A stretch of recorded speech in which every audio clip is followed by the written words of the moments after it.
Hello viewers, welcome back to your channel life style of నిష్ఠ. ఎలా ఉన్నారంతా బాగున్నారా? ఈ రోజుల్లో ఒకరికి ఒకరు ఎదురైనప్పుడు హాయ్ బాయ్ అనుకోవడం చాలా క్యాజువల్ అయిపోయిందనమాట. కాకపోతే పాదాభివందనం చాలా మంచిది. కాళ్ళకి నమస్కారం చేసుకోవడం వల్ల మనకి ఎలాంటి ప్రయోజనాలు కలుగుతాయి అనేది మనం ఈ వీడియో ద్వారా తెలుసుకుందాము.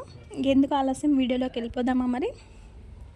ఓకే, ఇక విషయానికి వస్తే, శుభకార్యాల్లో పెద్దల ఆశీర్వచనం తీసుకోవాలని చిన్నవారు పెద్దవారి పాదాలను తాకుతూ ఉంటారు. కేవలం శుభకార్యాల్లోనే కాక పెద్దవారు కనిపించినప్పుడు కూడా పాదాలను తాకుతారు చిన్నవారు.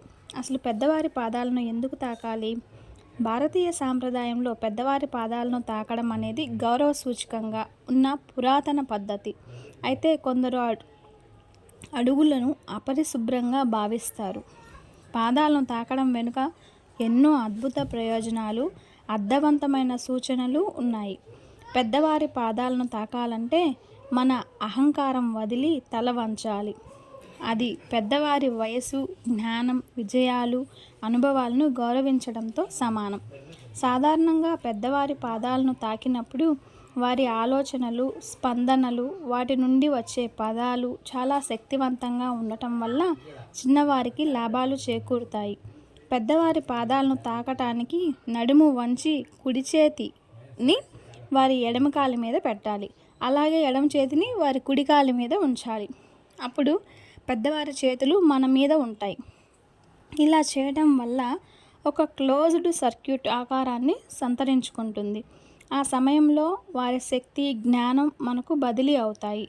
ఫలితంగా మంచి మనసుతో వారిచ్చే దీవెనలు ఫలిస్తాయి. పెద్దవారు ఈ భూమి మీద నడిచి ఎంతో జ్ఞానాన్ని, అనుభవాన్ని సంపాదించడం వల్ల వారి పాదధూళిలో కూడా ఎంతో జ్ఞానం దాగి ఉంటుంది. మేము కూడా మీ మార్గంలో నడిచి అనుభవాన్ని, జ్ఞానాన్ని సంపాదించడానికి ఆశీర్వదించండి అని చెప్పే సాంప్రదాయానికి ప్రతీకగా వారి పాదాలను తాకుతాము. చూశారు కదండి, ఈరోజు వీడియో అయితే ఇది. నా యొక్క ఈ వివరణ మీకు నచ్చి ఉంటుంది అని అనుకుంటున్నాను. మీకు నచ్చినట్టయితే నా ఛానల్ని ఇంకా సబ్స్క్రైబ్ చేసుకోకుండా ఎవరైతే చూస్తున్నారో వాళ్ళు దయచేసి సబ్స్క్రైబ్ చేసుకోండి. అలాగే నా వివరణ ఎవరికైతే నచ్చిందో వాళ్ళు ఒక లైక్ చేయండి, షేర్ చేయండి. Thanks for watching. నెక్స్ట్ వీడియోలో మళ్ళీ కలుద్దాం. అంతవరకు సెలవు. అందరికీ నమస్కారం.